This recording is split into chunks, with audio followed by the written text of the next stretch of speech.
Bonjour et bienvenue dans la quotidienne de School TV, l'émission qui vous raconte l'éducation au quotidien. Au sommaire, aujourd'hui, 5 ans après la vague MeToo, comment se vivent les jeunes filles? C'est la question à laquelle répond un livre vivant et informé de la journaliste Florence Pagneux. Elle est l'invitée du Grand Oral. L'anti-sèche des Mag&Sel. L'anti-sèche, vous le savez, c'est la façon dont l'actualité résonne dans les programmes. Actu anniversaire aujourd'hui, les 150 ans de la mort de Théophile Gautier, un auteur que l'on croise tout au long de sa scolarité. L'heure de la récré, toujours avec Emma évidemment, on va partir en Bolivie et donner un coup de chapeau aux Cholitas, des femmes absolument formidables. Et puis enfin, on retrouvera Marie-Olivier pour son cours particulier. On va la parler de la scolarisation des filles en particulier au Nigeria. La quotidienne de School TV, c'est maintenant, c'est parti, Grand Oral.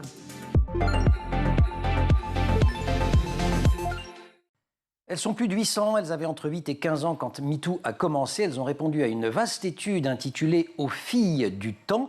Cette étude, la journaliste Florence Pagneux l'a lue et puis surtout, elle a enquêté à partir des propos de ces jeunes filles sur tous les thèmes qui les touchent. Et ça donne un livre aussi vivant qu'édifiant. Il est intitulé « Ce que nos filles ont à nous dire » et il vient de sortir, c'est aux éditions La Mer Salée. On est très heureux de vous accueillir. Florence, bonjour. Bonjour.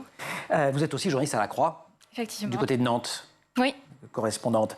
La première question qui occupe les filles dans tous ces témoignages que vous avez mal accès, on a l'impression que c'est déjà la question qui peut sembler évidente, qui est c'est quoi être une fille? Alors, ce qui est intéressant dans ces témoignages que j'ai pu recueillir, c'est que pour elles, être une fille, c'est d'abord se sentir fille. C'est pas forcément avoir des organes sexuels féminins, c'est se ressentir comme telle. Et du coup, elles ont une grande tolérance vis-à-vis des personnes qui ne sont pas nées filles. Et ça, c'est vraiment une nouveauté de cette génération. Il y a une grande attention aux fluidités de genre et aux différentes manières de se définir. J'ai appris dans le livre qu'il y a plus de filles qui, par exemple, s'affirment de genre masculin que de l'inverse. Et vous avancez une explication d'ailleurs. Oui, alors j'ai un anthropologue du genre qui m'a avancé cette explication en me disant qu'il y a peut-être intérêt à être un garçon aujourd'hui dans notre société plus qu'une fille et que finalement être une fille aujourd'hui c'est compliqué et donc c'est plus facile de transitionner d'un genre vers un autre que l'inverse. De fille vers garçon parce que malgré tout ça resterait plus désirable d'être un homme. Exactement. Voilà, ce qui est l'explication entre guillemets un peu triste de le versant triste de la fluidité. Un peu. Être jugé, être regardé, ça aussi, c'est quelque chose qui semble revenir quasiment comme une obsession, et pour le coup comme une obsession plus féminine. Effectivement, c'est une charge mentale qui pèse vraiment sur les filles. Elles me disent toutes, et même très jeunes, dès 12 ou 13 ans, qu'à partir du moment où leur corps se sexualise, où elles passent de l'enfance à l'adolescence finalement, dès qu'elles sortent un pied de chez elles se sentent en permanence jugées sous le regard des hommes, que ce soit leurs collègues au collège ou au lycée qui font des remarques sur leur physique, leurs vêtements, leur façon de se déplacer, que ce soit des hommes qu'elles croisent dans la rue, qui les sifflent, qui leur demandent leur numéro.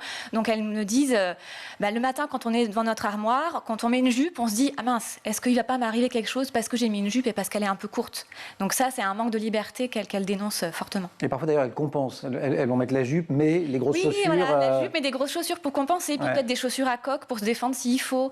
Elles pensent tout le temps à être un peu en phénomène d'autodéfense. Et ça, c'est quelque chose que les garçons ne vivent absolument pas à l'adolescence. Il y a une philosophe qui s'appelle Camille Froide-Vaumétry qui a écrit un très bel ouvrage qui s'appelle Un corps à soi et qui parle beaucoup du rapport au corps des jeunes filles. Et elle dit finalement, les jeunes filles, quand elles deviennent sexualisées, adolescentes, elles deviennent objets, alors que les garçons restent sujets. C'est-à-dire, ils sont libres, on les encourage à s'autonomiser, à faire plein de choses.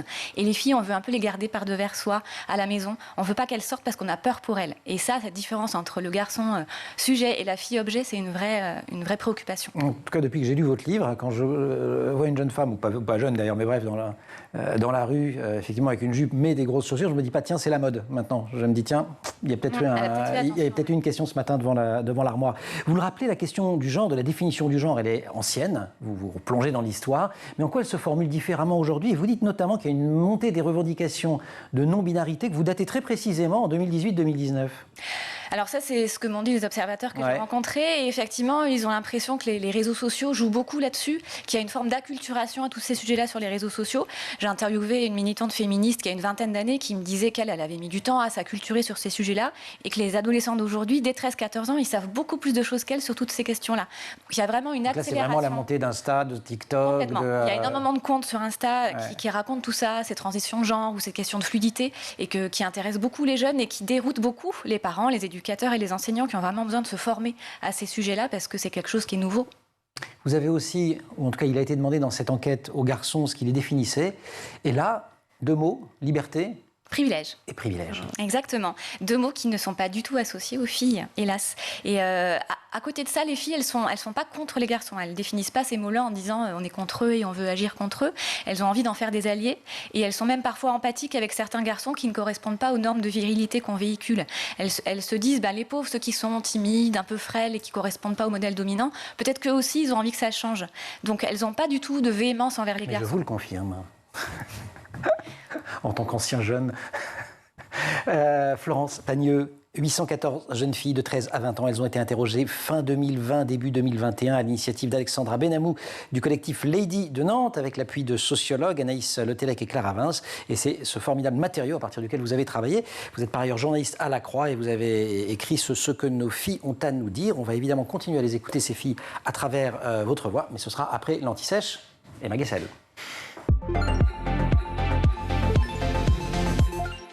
Bonjour. Bonjour. L'Anti-Sèche, c'est la façon dont l'actualité résonne dans les programmes. On a souvent des actus anniversaires en ce moment. Il faut dire qu'on ne pouvait pas le rater. Celui-ci, les 150 ans de la mort de Théophile Gautier.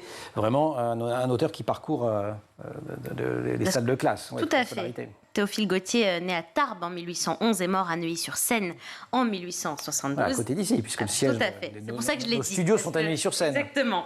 Alors, c'est un auteur important du 19e siècle et pourtant, c'est peut-être aussi un auteur qu'on connaît un peu moins. Si on compare à Victor Hugo, par exemple, les 2 hommes étaient d'ailleurs très liés. Théophile Gautier considérait Victor Hugo comme son maître. Mais quand il s'agit de citer une œuvre, Les Misérables, Notre-Dame de Paris ou encore 93 nous viennent beaucoup plus facilement que La Cafetière, La Morte amoureuse ou encore Le Petit Chien de la Marquise, qui sont toutes des œuvres de Théophile Gautier. Il m'a d'ailleurs fallu une Anti-Sèche au sens propre du terme pour savoir que les 3 œuvres que vous venez de citer font partie de contes et nouvelles et que Théophile Gautier en a écrit une centaine. Une trentaine. Toutes sont quasiment dans un registre. C'est une catastrophe absolue. Non seulement le type est tricheur, mais en plus il triche mal. Donc toutes ces nouvelles sont écrites quasiment dans un registre fantastique, registre dans lequel il excellait et qu'on étudie au collège, en 4e et aussi au lycée. Vous mentionniez Victor Hugo tout à l'heure. L'histoire des 2 hommes, elle est intimement liée, notamment autour de ce qu'on appelle la bataille d'Hernani. On est en 1830 et là Théophile Gautier va voler au secours de Victor Hugo. Tout à fait. La bataille d'Hernani, c'est cette célèbre querelle entre classique et romantique qui a lieu à la Comédie-Française le 25 février 1830. Ce jour-là, c'est donc la première de la pièce Hernani de Victor Hugo et la salle est en effervescence. Ça parle fort, ça crie et un conflit éclate entre les partisans du théâtre classique traditionnel et les partisans du théâtre romantique qui aspirent à être plus libres et surtout en dehors des codes. Conflit autour de l'esthétique théâtrale, mais pas que, puisqu'on étudie cet épisode aussi en cours d'histoire. Parce qu'au-delà du conflit esthétique, c'est un conflit entre 2 mondes, 2 visions politiques dans un contexte tendu, puisque quelques mois plus tard seulement, avec la trace qu'on appelle la 2e Révolution française, les 3 glorieuses, à l'issue desquelles sera instaurée la monarchie de Juillet. On a vu un tableau qui rappelle cette bataille-là, le gilet rouge de Théophile Gautier, tout à fait emblématique. Mais il y a plein d'autres écrivains et poètes d'ailleurs qui vont prendre part à cette bataille. Il y a Gérard de Nerval, il y a Balzac qui se prendra d'ailleurs un trognon de chou en pleine figure. Mais il y a un homme qu'on remarque, vous venez de le dire, il a 19 ans et il porte ce gilet rouge éclatant. Ce jeune homme, c'est Théophile Gautier. Et bien plus tard, en 1870, il écrira Histoire du romantisme, dans lequel il racontera cette bataille d'Hernani. Et ce texte, on l'étudie en cours de français 2 secondes pour apprendre les différentes tonalités qu'on peut donner à un écrit. Alors il y en a 4. Il y a la tonalité épidictique qui suscite l'admiration ou le mépris. Épidictique, tout à fait. Vous me l'écrirez. Oui. Le pathétique, qui suscite la pitié, la polémique, qui suscite la colère et la révolte, et enfin, le ton satirique, qui se moque, qui vise à ridiculiser pour dénoncer, en utilisant souvent l'hyperbole et la caricature. Et voilà, tout à fait. Et vous allez voir que c'est exactement ce que fait Théophile Gautier. Voilà ce qu'il écrit. L'école classique est-elle une collection de têtes chauves pareilles au chapelet de crâne de la déesse Durga. Cela sautait si fort aux yeux qu'à l'aspect de ces moignons glabres sortant de leur col triangulaire avec des tons de couleur de chair et de beurre rance, quelqu'un s'écria à la guillotine les genoux. Le message est clair. Extrêmement clair. Vous nous avez parlé du Théophile Gautier satiriste, mais l'auteur il est également connu pour avoir écrit sur l'art. Tout à fait. Alors, très vite après la bataille d'Hernani, Théophile Gautier prend ses distances avec les romantiques pour se tourner vers les parnassiens. Là, on est sur l'épanchement des sentiments amoureux et personnels, mais contrairement au romantisme, on ne parle plus d'engagement social ou politique. Fini. Il écrira alors des recueils de poésie, également 2 grands romans, Le Capitaine Fracasse et Le Roman de la momie, qu'il faut quand même mentionner. Mais c'est un texte qu'on étudie en philo en terminale, qui est l'un de ses plus célèbres, tout à fait. Et je terminerai par cette citation. Il n'y a de vraiment beau que ce qui ne peut servir à rien. Tout ce qui est utile est laid. Je suis de ceux pour qui le superflu est le nécessaire. Et c'est probablement une des rares citations dont on se souvient quasiment tous après avoir fait philo. Emma, merci beaucoup et je vais prendre dans quelques instants ma tonalité la plus épidictique pour poursuivre cet entretien avec Florence Pagneux. Grand oral. Je ne sais même pas si je l'emploie bien là. Mais enfin bon, si, ça allait, épidictique. Ok, pour dire à quel point ce que nos filles ont à nous dire. La première génération post-MeToo, c'est aux éditions La Mer Salée, le livre de Florence Pagneux. De toutes les thématiques qui parcourent votre ouvrage, Florence, il y en a une qui est assez terrible. C'est celle de la peur dans l'espace public. Elle est saisissante. Alors, on peut repartir de là d'ailleurs et donner le chiffre des filles qui renoncent à porter certains vêtements qu'elles aiment dans la rue. 84%. Voilà. Elles renoncent à porter ce qu'elles souhaitent porter. Parce qu'elles savent que dans la rue, elles seront une proie. C'est vraiment ce mot « proie » qui ressort de l'enquête, où elles disent qu'elles ont l'impression d'évoluer en permanence sous un regard qui peut être hostile. J'ai l'impression que les générations d'avant ont connu le harcèlement de rue. C'est pas quelque chose de nouveau, et tous les spécialistes le disent. Le harcèlement de rue a toujours existé, mais aujourd'hui, cette génération de jeunes filles n'en veut plus, ne supporte plus. Et il y a vraiment une volonté de plus s'accommoder de ça et de faire en sorte que ces invectives cessent. 84% qui s'explique, on peut corréler en tout cas au nombre de filles qui ont été victimes de ce harcèlement de rue, c'est 80%. 8 sur 10. Donc on est quasiment au même niveau. Quand vous dites harcèlement de rue, il ne faut pas forcément imaginer une place surpeuplée, impersonnelle, etc. C'est dans tous les types d'espaces. C'est-à-dire parce que les filles qui ont été interrogées, elles ne sont pas seulement dans des grandes villes. C'est ça. En fait, les filles ont été interrogées à la fois en milieu urbain, donc des grandes villes comme Nantes, mais aussi en milieu rural, en Vendée notamment. Et en fait, le harcèlement de rue s'exprime aussi en milieu rural, mais de manière différente. Par exemple, ça va être une voiture qui va s'arrêter, un peu ralentir sur un chemin de campagne. Ça va être le voisin qui fait des blagues graveleuses et dont on ne peut pas trop dénoncer parce que c'est le fils des copains des parents. Donc ça s'exprime différemment, mais c'est tout aussi insupportable pour ces jeunes filles de subir en permanence ce regard. On racontait cette voiture, je me remémore cette chanson de Big Flo et Oli dont le titre m'échappe, mais qui décrit ça. Et une voiture s'arrête pour harceler une jeune femme. Est-ce que sur les autres thèmes, il y a des différences entre ces filles, filles de la ville, filles des champs ? Alors c'est peu flagrant dans l'enquête. Finalement, les résultats sont assez proches. Alors il y a des résultats aussi qui sont assez terribles sur la question des violences sexistes et sexuelles. Moi, un chiffre qui m'a beaucoup interpellée, c'est le 26% de jeunes filles qui déclarent avoir subi des violences amoureuses. C'est-à-dire qu'elles sont en couple assez jeunes et elles subissent très jeunes déjà des violences qui peuvent être psychologiques, physiques ou sexuelles, ça dépend des degrés, mais ça peut commencer par des phénomènes d'emprise très tôt, terrifiants. Des phénomènes d'emprise qui commencent très tôt et notamment qui passent par les réseaux sociaux. C'est-à-dire que ces garçons demandent à leurs copines de leur donner leur identifiant, leur mot de passe pour contrôler en permanence ce qu'elles font, à la fois dans la vie réelle et à la fois sur Internet. Et ça, le fait de confier à son petit ami tous ces réseaux sociaux, de lui envoyer des photos de soi dénudées, c'est une première forme d'emprise qui peut avoir des conséquences terribles sur les jeunes filles. Et vous parlez oui, c'est ça. Et vous parlez des comptes Ficha, dont on avait parlé ici même. Vous citez Stop Ficha, qui est une super asso dont on avait accueilli une des fondatrices dans l'émission. Sur le stress et la dépression, le résultat de tout ce qu'on vient de raconter, peut-être avec un peu de pression scolaire en plus, c'est qu'elles sont beaucoup plus victimes que les garçons. Effectivement, quand on voit depuis le confinement, la souffrance psychique des jeunes est assez forte et ce sont les jeunes filles qui sont les plus touchées, les plus nombreuses à faire des épisodes dépressifs, à avoir des troubles du sommeil et à faire des tentatives de suicide. Les chiffres sont énormes en différentiel entre filles et garçons. Dans les phénomènes qui explosent aussi, les troubles du comportement alimentaire. Comment ça s'explique ? Effectivement, j'ai rencontré un service qui marche très bien à Nantes et qui propose un accompagnement pluridisciplinaire de ces jeunes filles qui sont assez jeunes et qui souffrent de troubles du comportement alimentaire. Donc il y a énormément de raisons qui expliquent le confinement a provoqué ces troubles-là, les a amplifiés. Les réseaux sociaux aussi, avec un Instagram qui montre en permanence des images de corps irréels, de filtres, qui font que les jeunes filles ont du mal à se reconnaître. Et puis j'ai appris à cette occasion que 30 à 50% des jeunes filles qui sont suivies dans ce service ont subi des violences sexuelles dans l'enfance. Et ça, pour moi, c'est quelque chose que je n'imaginais pas. Je ne pensais pas que l'anorexie pouvait être liée à un passé traumatique. Et en fait, parce que ça atteint l'image de soi. Exactement, on veut abraser ce corps qui a été abîmé. Florence Pagneux, là on vient de faire un peu les 5 minutes des mauvaises nouvelles. Il y a quand même des bonnes nouvelles, ou du moins des gestes qui sauvent dans votre bouquin. Vous donnez plein de conseils, par exemple sur le harcèlement. Oui. Il y a plein de formations. Il y a beaucoup de formations qui existent aujourd'hui pour se défendre contre le harcèlement de rue. Et il y a aussi cette question très importante de la sororité et de la fraternité. Finalement, quand on voit quelqu'un qui se fait harceler, il ne faut pas hésiter à intervenir. Peut-être en détournant l'attention, en allant voir le chef de gare si ça se passe dans une gare. Enfin, il y a toujours un moyen de défendre la personne qui se fait harceler. Et soi-même, on peut essayer aussi de chercher de l'aide autour de soi. Vraiment faire en sorte que le harcèlement soit l'affaire de tous et que tout le monde soit attentif les uns aux autres vis-à-vis de ces situations-là. Et alors, dans le livre, je parle d'une jeune fille qui s'appelle Sarah la crieuse, qui est très active sur TikTok et qui raconte comment elle fait fuir ses agresseurs. Alors, elle a une technique un peu particulière, elle fait des cris d'animaux.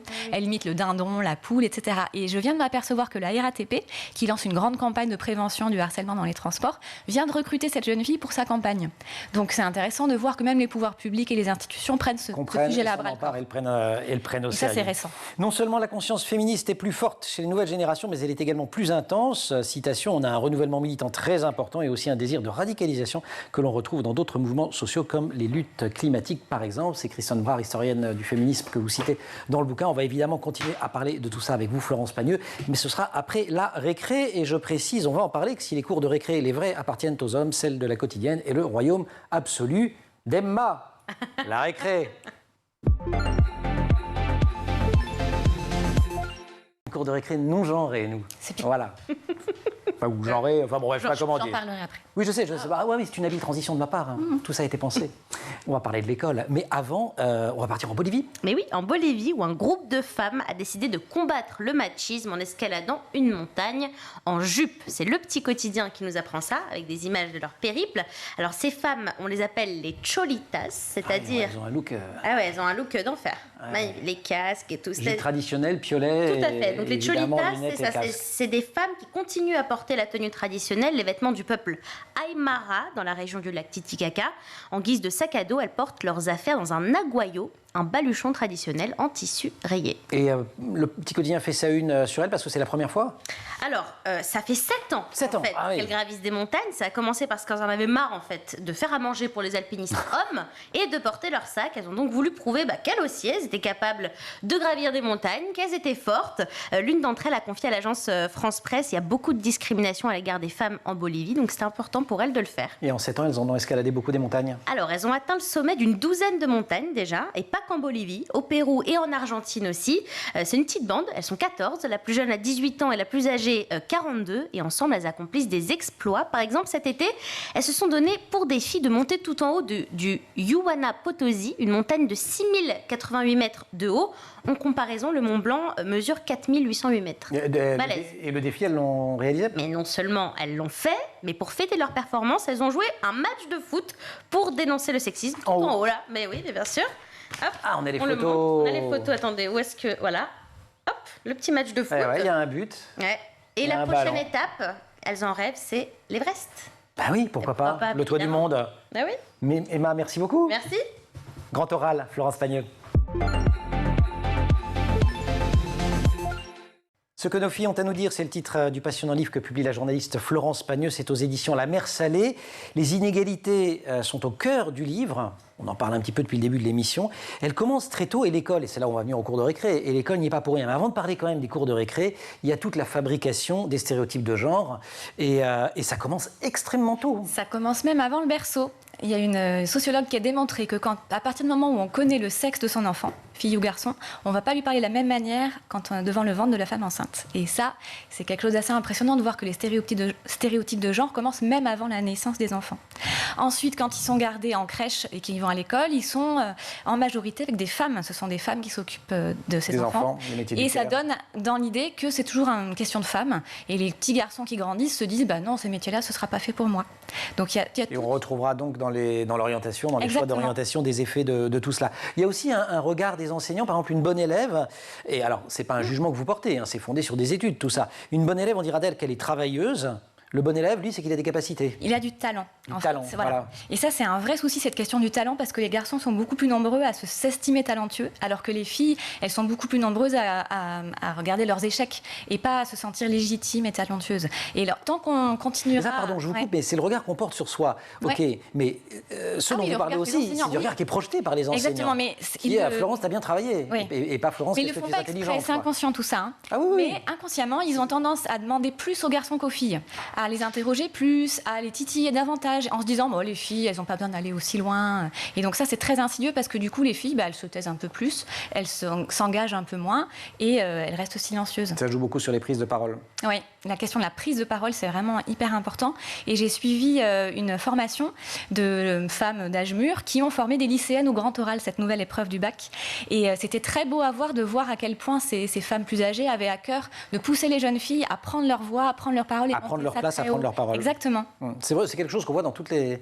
Enfin, quand il y a des débats publics, aux questions du public, quand les questions du public arrivent, même moi en tant qu'animateur, je le constate très souvent, c'est vrai que si on ne va pas chercher de manière un peu volontariste la parole des femmes, elles ont tendance à la prendre moins souvent, quand même elles seraient elles sont pareil aussi, dans les voire médias. Plus nombreuses. Les expertes sont moins nombreuses à dire oui à des interviews qu'à des experts hommes parce qu'elles se sentent moins légitimes alors qu'elles le sont tout autant. Et tout ça est construit depuis extrêmement longtemps. Elles se sous-estiment par rapport aux garçons, vous l'avez dit. Venons quand même dans les cours de récré. Alors ça, on en parle beaucoup, c'est assez médiatique, notamment à Paris, mais je crois que Nantes le fait aussi. Exactement. C'est les fameuses cours non genrés. Exactement. Il y a une géographe qui a travaillé beaucoup sur ce sujet et qui explique que finalement les garçons... Il y a fait un film d'ailleurs, je crois.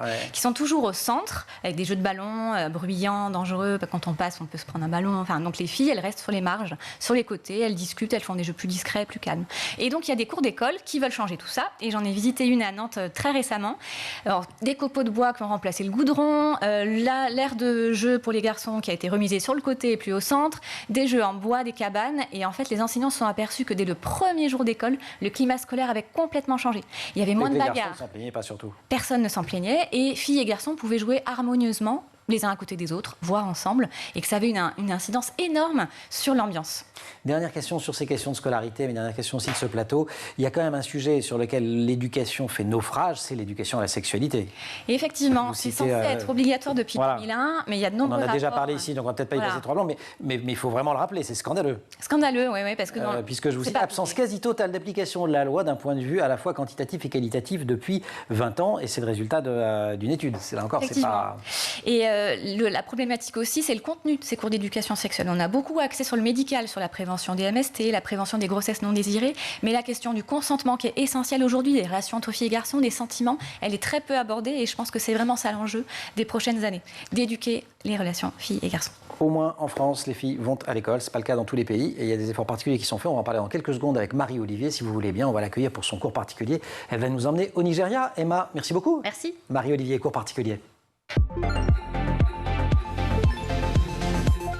Cours particuliers, ce sont nos rencontres avec des pédagogies alternatives ou des pédagogies originales dans le monde entier. Marie, bonjour. Bonjour Emmanuel. Marie-Olivier, aujourd'hui dans ce cours particulier, vous allez nous parler de la scolarisation des filles, en particulier au Nigeria. Exactement, je vais vous parler de Gloria, jeune Nigériane qui milite pour l'éducation des filles dans son pays. Et quand on dit éducation, c'est surtout scolarisation, voire rescolarisation, parce que le Covid, dans tous ces pays, a fait des ravages. Oui, on en a déjà parlé à plusieurs reprises dans cette chronique. Le Covid a mis un sacré coup d'arrêt à l'éducation, en particulier dans les pays les plus démunis. Et encore plus chez les filles. Aujourd'hui, dans le monde, 118,5 millions de filles ne sont pas scolarisées. Donc l'UNESCO a réagi, elle a lancé une campagne qui s'appelle « Les filles au premier plan ». Oui, exactement. Avec le soutien de Wallonie-Bruxelles International, la campagne a été déployée dans le cadre d'un projet qui a lieu dans 4 pays d'Afrique subsaharienne, le Sénégal, le Mali, le Bénin et donc le Nigeria.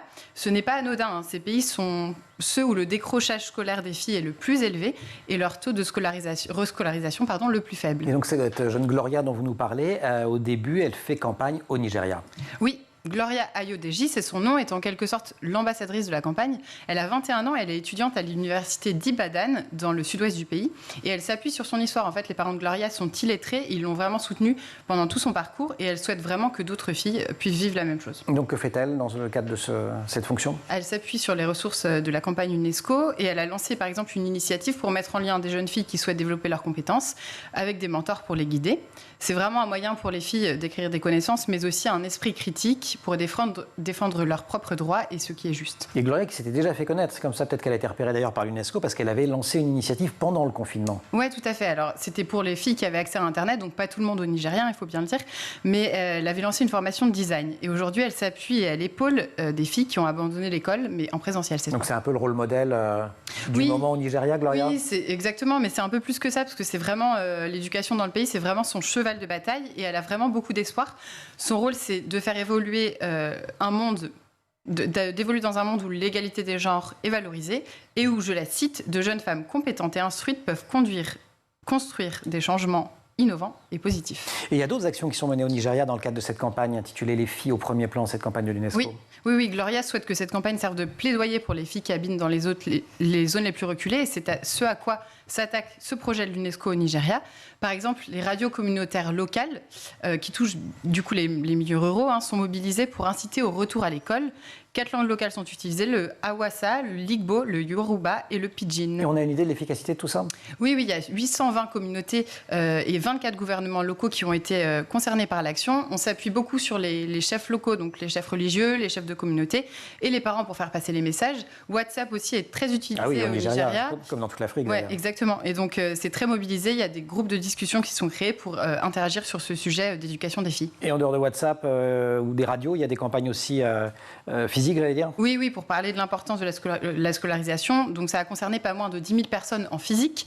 Et cette campagne a vraiment été un prétexte à la discussion sur les places du marché, sur les lieux de travail, etc. C'était vraiment le but. Donc ils ont atteint leurs objectifs, Gloria et l'UNESCO, ou pas encore quand même? Oui, on peut toujours faire mieux. Il y a des progrès à faire de manière générale. Mais par exemple, dans la région du sud-ouest du Nigeria, le taux de scolarisation des filles a augmenté d'environ 30%. Oui, c'est une vraie augmentation. C'est pas mal. Et depuis le début de la campagne, un peu moins de 9 millions de personnes ont été sensibilisées, dont 6 millions de femmes et filles, en particulier dans les communautés rurales. Et alors vous me disiez que ça avait donné des idées pour d'autres actions? Oui, à Katsina, donc c'est toujours au Nigeria, des femmes ont créé une cagnotte en ligne en soutien à la scolarisation des filles. Et au siège de l'UNESCO à Paris, il y a quelques jours, il y avait une expo photo qui s'est tenue, ce qui s'appelait « Les filles au premier plan, portrait d'acteurs du changement au Nigeria ». Merci beaucoup, Marie. Florence, ça vous parle, tous ces sujets-là? Évidemment. On peut parler aussi d'éducation. Vous avez beaucoup écrit sur les questions d'éducation, pour La Croix notamment. Vous êtes journaliste. Effectivement. Et cette question d'éducation, alors nous, on n'est pas au Nigeria, on a de la chance. Nos filles vont à l'école et elles vont loin.